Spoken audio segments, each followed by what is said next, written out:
Hey, good afternoon, everyone. It's Dave Keller here at StockCharts.com. Welcome to the final bar on Friday, March 3rd. We will talk about a big push in the risk-on direction with the S&P, the Nasdaq, slowly and steadily climbing to finish near the highs of the day. Ladies and gentlemen, this is the final bar.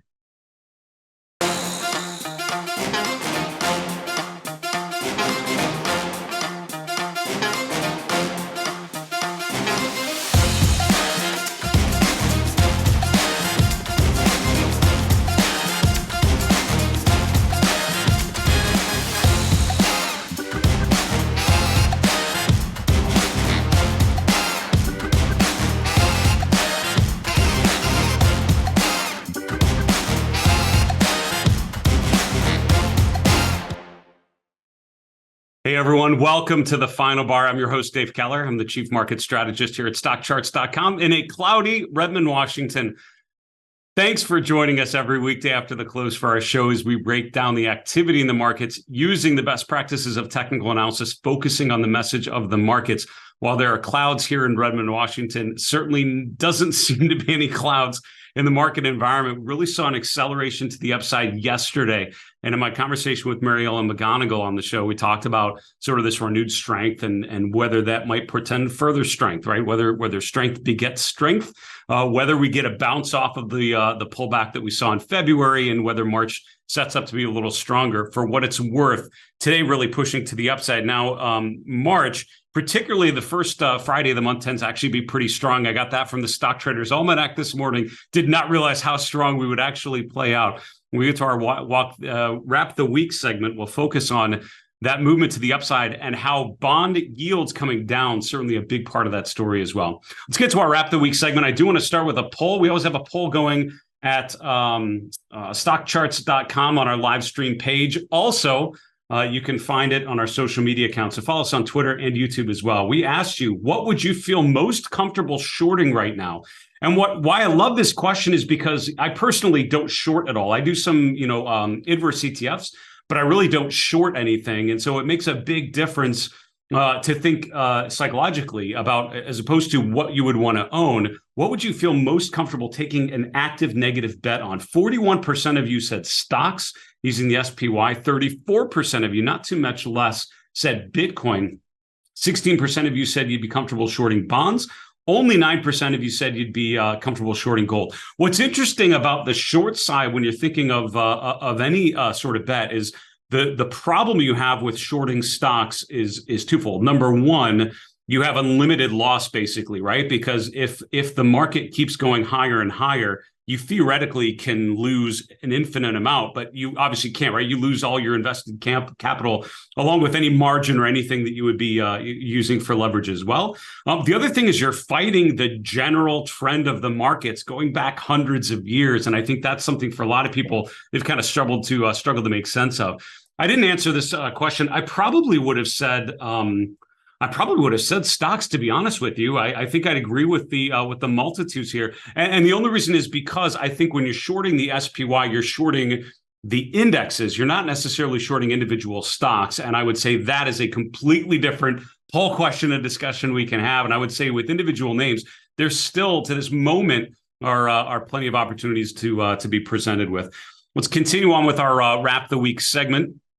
Let's look at what happened today, and then we'll look at how the world has changed over the last 5 trading days. We'll also look at some individual themes and names if we can get to them by the end of the segment here. As I mentioned, nice risk-on feel to the markets with the S&P up about 1.6%, the Nasdaq up 2%, mid caps and small caps up about 1%. So overall, certainly a move to the upside. And there are a couple times where it felt like there might be a bit of a turn to the downside, but the Nasdaq in particular, I was watching a little more closely, just sort of pushing steadily to the upside, finishing near the highs of the day across the board. So the S&P up about 1.6% to 4045, back above that 4,000 level. That's meaningful. The Nasdaq up about 2% to 11,700, just below there. The VIX moving back lower, and it's an interesting question. One of the questions we're going to have in our mailbag, I think today, deals with the VIX and the 0 DTE or 0 days to expiration option. So I'll save some of my comments for that. But as the market moving higher, the VIX certainly moving lower. And if you think about it, The VIX being above or below 20, I think is an important barometer. Similar to how I would think about is the S&P above or below its 200-day moving average. Is Apple above or below its 200-day? It's one of those, while it's not the world's most perfect timing tool, it does give you a general sense of, are we in a general uptrend or downtrend as defined by that basic measure of trend and trend following. The VIX being below 20, I think, is part of that story as well. Now below 1850, actually, as it lost another 1.1 today. Interest rates came off in a big way today. So stocks and bonds both moving to the upside. The TLT, which is one of the bond ETFs we track, up about 2.4%. We've talked about the prospect of rising rates and what that can do. Yesterday, we saw rates up near 4.1% on the 10-year. Today, actually back below 4%, finishing the day just above we'll call it 396. The dollar index also coming off as well. So when you think about what allows the S&P and the Nasdaq to thrive on a day like today, it's weaker dollar, lower rates. And that certainly provides the room or provides space for some of those other risk assets to do very well. Commodities green across the board as well. Gold and silver both up. Gold up about 1%, silver up over 1.5%. Energy-related commodities like crude oil and natural gas up in a pretty decent way as well. Cryptocurrencies sort of in the red. So it's sort of an interesting disagreement. We talked with my guest, Adrian Zadunchik, earlier this week from the Bird Nest, great crypto expert. We were talking with him just about the long-term prospects really of Bitcoin and Ethereum, the rotation from the distribution phase we saw in 2022 to more of the rally phase we've experienced so far in 2023. Interesting, since we talked with him, we've had news flow related to cryptocurrencies and particularly Bitcoin. A gap lower today. Yesterday, you really didn't see a lot of news shock to the tape on Bitcoin or Ethereum. Today, certainly feeling it. It was in the early morning session here relative to where we're at here after the U.S. equity close on Friday. So Bitcoin for the day down about 5%, Ether down about 5.4%, Ethereum now well below 1,600, and Bitcoin certainly below 23,000. So interesting to see how the market and these cryptocurrencies markets will digest sort of the latest of the big, the big news flow. FTX was one. We have a number of these that we've seen over the last 12 months. In general, those have been negative shocks to Bitcoin, but overall, we've seen a nice improvement. So we'll see what sort of effort it takes to recover from the news flow this week, particularly over the weekend, because they'll be trading actively over the weekend for sure. Just really quickly wanted to hit on sector movements. We talked a lot about sectors this week. I know with Chris Verone from Strategas, talked about some sector bets with Mary Ellen. She had some really interesting ideas about sector allocations and just looking for strength in a challenging market. The FANG sectors at the top of the list today. So communication services, consumer discretionary, technology, all up over 2% today. So that's certainly going to provide a positive juice for the equity benchmarks that we track. What were the sectors that underperformed today? Consumer staples actually flat on the day, finished just barely positive, but up just above zero. Industrials and healthcare, the next from the bottom, and they were both up over 1% today. Let's look at what we call the wrap the week chart. So this is looking at the last 5 trading days. We start the clock on Friday, February 24th. We look at where we're at today. How much has the world changed in the last 5 days? So the big blue line you see here is Bitcoin. And of course, had been strong and at pace to be one of the stronger assets through the course of this week. News this week pushing it lower and finished the week at this moment down about 4%, a little under that. From last Friday's close. The S&P positive about 2% from last Friday's close. A couple other things underperformed. The dollar index, and this is using the UUP, is down about 0.6%. In red, we have bond prices finishing the week up 1.2%. Negative as of Thursday's close. This is as rates were sort of pushing higher through the course of the day. Today, again, bonds coming off, bonds rallying, and you can see that bond prices finishing the week in the positive. Everything else outperformed the S&P this week. In purple, we have small caps up 2.1%. Gold finishes the week 2.5% higher than last Friday's close. The Nasdaq 100 up 2.7%. In orange, we have emerging markets up 3.2%. And the best performer out of this group of ETFs and broad asset classes, crude oil with the USO finishing the week up 4.1%. To finish off our Wrap the Week segment, let's look at some of the big picture themes. And I just have to get, as we're going down here, I'm going through my dashboard. I love how I've customized my dashboard over, the years that I've been using the StockCharts platform, and really as I've been using it more and more heavily since joining the firm here in 2019 out in Redmond, Washington. I've spent a lot of time looking at the dashboard, and I've really enjoyed kind of tweaking it and making it more and more in line with the way I think about the world. And I focus on the FANG stocks, or what I call the phenomena stocks. These are 8 stocks that I think best represent sort of that key growth trade, right? And not the smaller emerging growth trade, sort of the ARK innovation names, but more of the mega cap tech consumer communication stocks that are certainly the driving force in most of the benchmarks we would be analyzing here.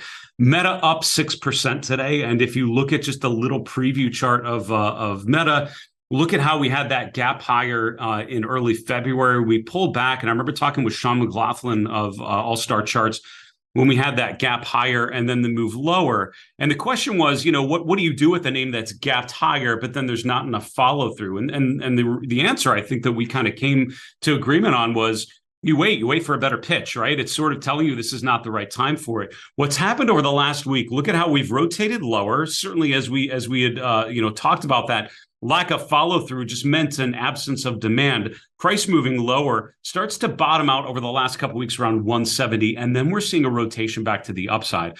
Facebook or Meta now back above 180. We've not made it above the gap days here in early February. I think that's what I would want to see. Certainly a move above 200 would clear out of that area, would confirm the fact that we've now made a higher low, and we are now continuing higher. And a move on a day like today shows you additional buyers are coming in. What the chart told you before today, I think, or before this week, was that we gapped higher, and people were so thankful to be made whole. If you bought last spring, last summer, you're just happy to get out at a zero and move on to something else. And that's what causes the selling pressure. Now you're actually seeing the opposite. Now, a big bullish day today, right? And so I think it's tough necessarily to draw specific conclusions on Meta. This is more of a rising tide lifting all boats sort of behavior, in my opinion. Let's see what we get next week, right? Have a new week, take the weekend off. We'll come back on Monday and see if we get the follow through from some of these big gaps higher that we see in names like Meta. I do want to get to the bottom of the chart. The other thing I would say is with Dow Industries, biggest gainer today, renewable energy equipment. That's First Solar, which has just really accelerated to the upside. Other names like Plug Power and other renewable energy names, for the most part, doing pretty well today and pushing that industry group to the top of the leaderboard today. In terms of the market trend, what did we learn this week? So my long-term trend model remains negative, and it's just so narrowly doing so. The last couple of months, we've seen slowly and steadily it's becoming less negative. But again, for me, it's a binary switch. It's either bullish or bearish. At this point, I have to say it's still bearish. The medium-term model for me remains bullish, and certainly the strength we see going through the end of this week on Thursday and now into Friday, solidifying the fact that my main measure of risk is telling you to be risk on at this point. Or at least that's what the model is indicating. The short-term model with the rally today on Friday turning back positive. So at the end of this week, as I'm reflecting on what we learned, long-term still negative, medium-term very positive, short-term now turning back to positive. And that might be an interesting shift. Weakness February into March makes sense based on traditional seasonality, but the first 6 months of the year tend to be pretty good for stocks. We're now seeing improvement in price going into the weekend and improvement in market breadth. When we come back from the break, we'll answer some of your questions from the Final Bar mailbag. We'll see you in a minute. Hey, everyone. Welcome back to the Final Bar. This is Dave Keller here at StockCharts.com. We so appreciate you joining us every weekday after the close for our show. Couple quick announcements before we get to the Final Bar mailbag. First off, we really appreciate your questions. We've got some really good ones recently. No doubt the market has been confusing, and we are here to help point you in the right direction using the best practices of technical analysis. Our email is thefinalbar@stockcharts.com. We're on Twitter @FinalBarSCTV. And we're on YouTube. Put a comment below the video you're watching on our StockCharts YouTube channel. Subscribe to it while you're there, by the way. And we'll get to your question hopefully next week on Monday's show. We'll do another mailbag. Want to let you know about the upcoming schedule. Well, we had 3 really good interviews this week. It was fun catching up with Mary Ellen McGonigal, with Chris Verone from Strategas joining us for the first time. Adrian Zadunchik with great takes on crypto. Next week, on Tuesday the 7th, we have Mike Zaccardi. Mike's a writer and contributor to StockCharts.com, focuses on technical analysis for financial advisors. On Wednesday, March 8th, Erin Swenlin, who runs the firm Decision Point with her father, Carl Swenlin, really one of the giants in technical analysis on which many of us stand on their shoulders. Larry Tentarelli from Blue Chip Daily is going to be joining us on Thursday the 9th. Also, our next episode of The Pitch will be coming up next Wednesday, March 8th. It's actually a really cool setup because I'm going to be talking to Erin Swenlin on the show. I just talked with Mary Ellen McGonigal on this show this week. I just talked to Ms. Schneider in the last couple of weeks as well. So we're going to bring all of that expertise together in one place. The Pitch is where each one of them pitch you 5 stock and ETF ideas. We discuss them as a group. It's going to be a blast. Go to StockCharts.com/thepitch. You will leave there with some ideas of how to approach this market. Let's continue on our show today with the Final Bar Mailbag. Please keep the great questions coming. We'd love to answer you in our next mailbag segment. And here's question number 1. Danielle Shay used the TTM Squeeze indicator. I tried to load it on StockCharts ACP, but it did not load. How does it work? So my first answer to your question is, if you ever have that sort of trouble, I would encourage you to hit our support desk. Our support team is really good at helping make sense of things. If an indicator doesn't look right, if you're trying to load a screen, it's not making sense, you have questions on your account or any of those sorts of things, they're there for your benefit. Click anytime you see the little question mark, you'll have an option to hit our support desk. I would hit them there for a particular question. What I would tell you, though, is you have to do a couple things just to make sure you can access the indicators on the platform. So what you want to do is go to the little plug there on the lower right. So you see on the lower right of the ACP screen, I have the plug. What you want to make sure is that you install the StockCharts Advanced Indicator Pack. Now, that's a free pack that we created using some different indicators we thought would be helpful to share with you. But you need to make sure that you install that. Once you do it, you should be able to access some of these indicators on the platform. And just so you know where to find them, they'll be on the left column. They'll be added onto a section here called Advanced Indicator Pack, and you'll see this indicator right here called TTM Squeeze. So when you add it on there, only other thing I would say is, you have to make sure that you're using you're looking at a chart where it would make sense for that indicator to run. From what I know of the TTM Squeeze, I don't know if there'd be anything where it wouldn't naturally be showing for, but that would probably be my question. The only other thing I would say is with the ACP tools and the Advanced Indicator Pack, you do need to be a paid member of StockCharts to access a lot of the really cool features of ACP. So if you've not done so yet, I would strongly encourage you to join as a paid member. We have a lot of really cool resources. And while the free version of StockCharts is good, the paid membership tiers where you can, create scans and chart lists and chart styles really benefit from the best parts of ACP. I would strongly tell you that is the way you're going to make ACP sing just beautifully. Let's continue on with our next question.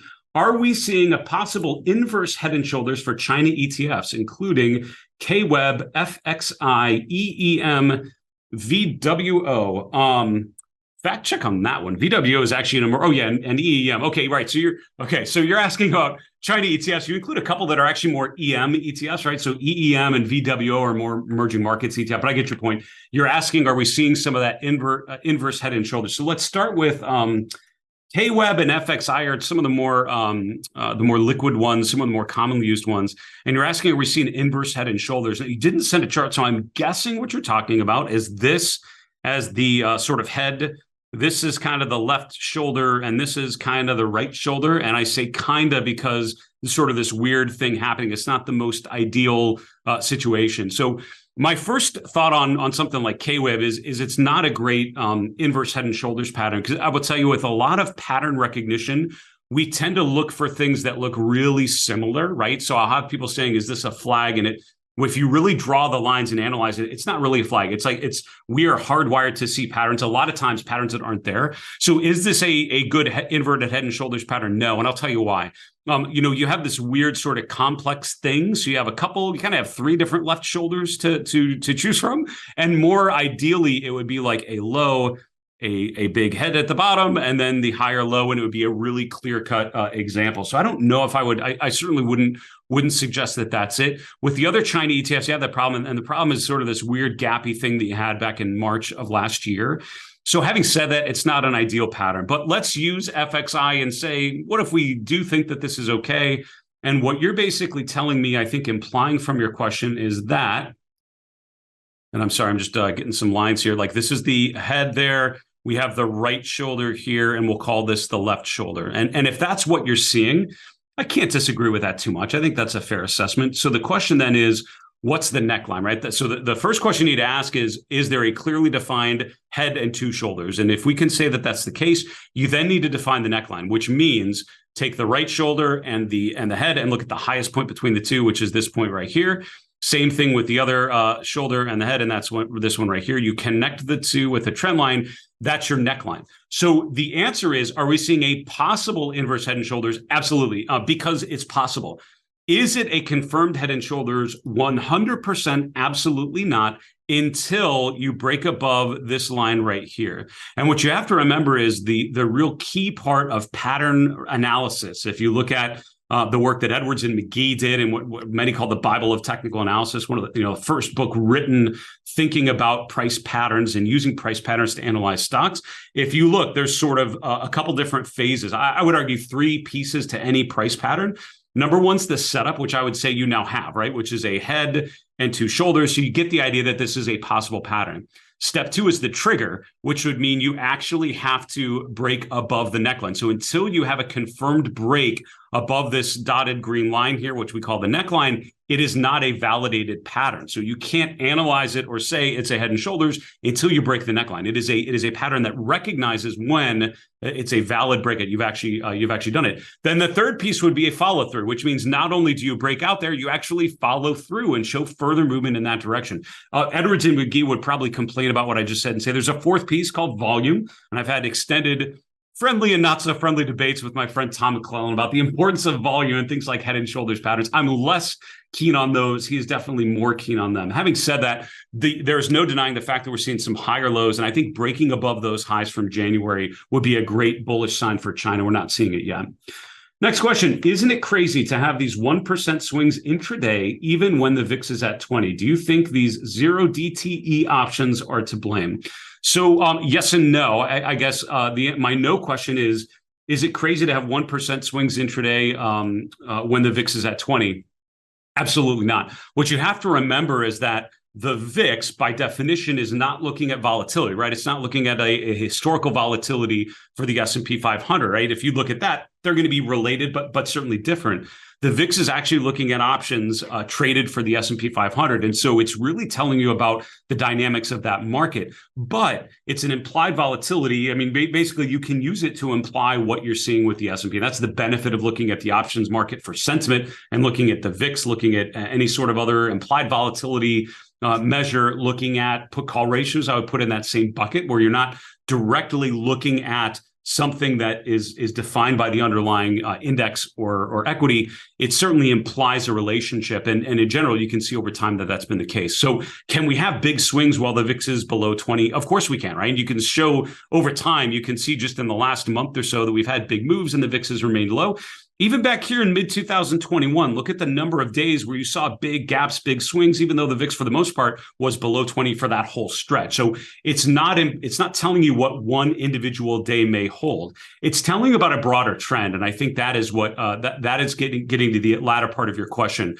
Because I think a lot of people, myself included, are scratching our head a little bit at what the VIX is doing because the market and the VIX are not behaving in the normal relationship you necessarily might expect, right? So in general, when you see prices going higher, you would expect volatility to be going lower. You'd expect the VIX to be trending downwards. When you see prices going higher, prices going lower, you'd expect volatility to spike up. And while over time that has certainly been the case, it's not necessarily been as much as you might expect.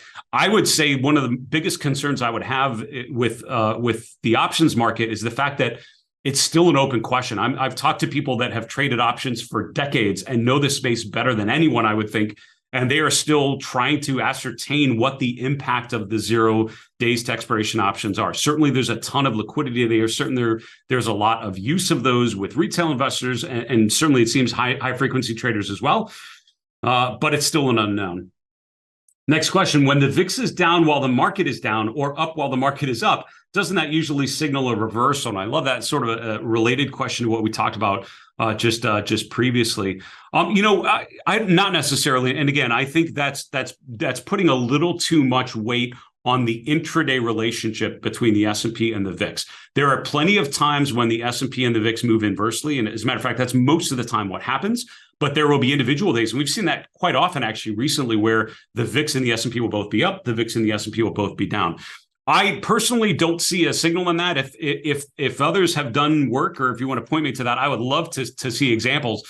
Shoot me an email, thefinalbar@stockcharts.com. I'd be happy to read them and comment on what you find. I've not seen anything that really attributes that in a meaningful way that I would be following. What I would tend to think of is that the VIX and the S&P are a relationship that tends to play out over time. It's not a one day to one day relationship. It's more of a trend relationship. And looking at the trend in the S&P and the VIX is what's most meaningful. Having said that, when you have over time, when the VIX and the S&P move together, or the VIX to the upside or the downside, there I think there is an issue. And to be honest, usually what you have to remember is that they right themselves, right? It usually goes back to that traditional relationship. And I would be concerned if the market's rallying on increasing volatility. That wouldn't make me feel fantastic about the upside potential for stocks.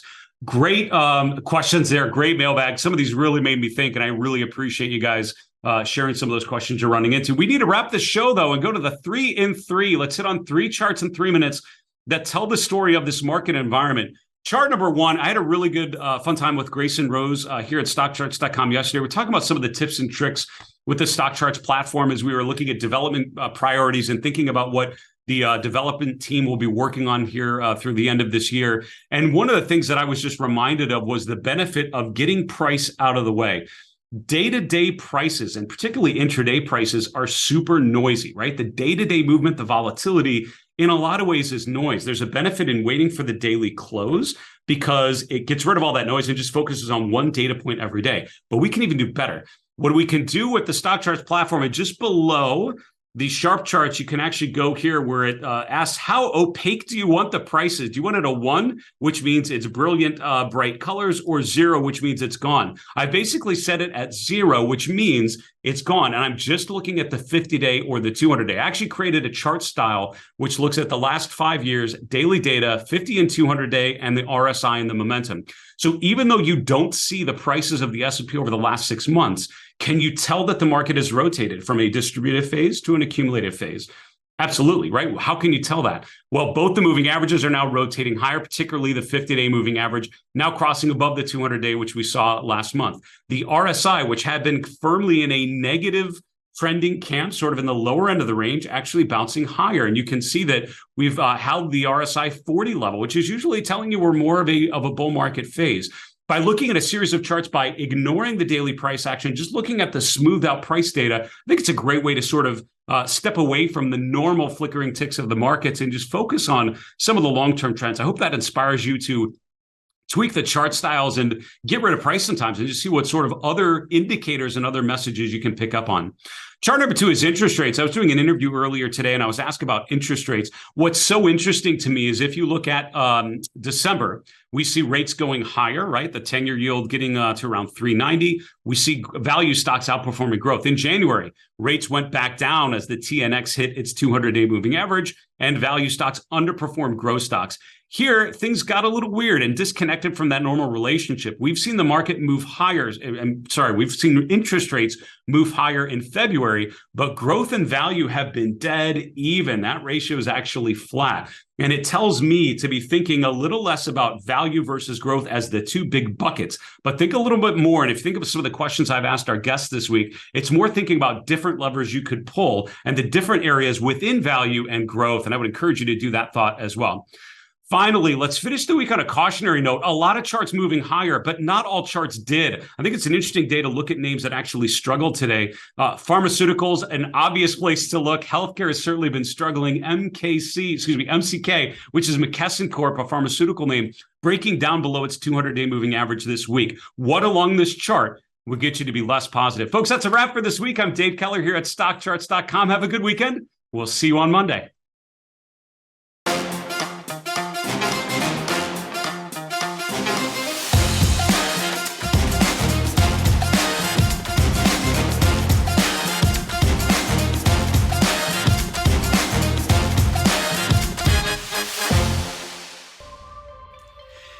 guys, Dave Keller here with StockCharts.com. Thanks so much for watching our video. If you enjoyed it, and we hope you did, hit the like button right below. Also, we have so much new content every day. Consider subscribing to the channel. Just hit the subscribe button in the video or right below.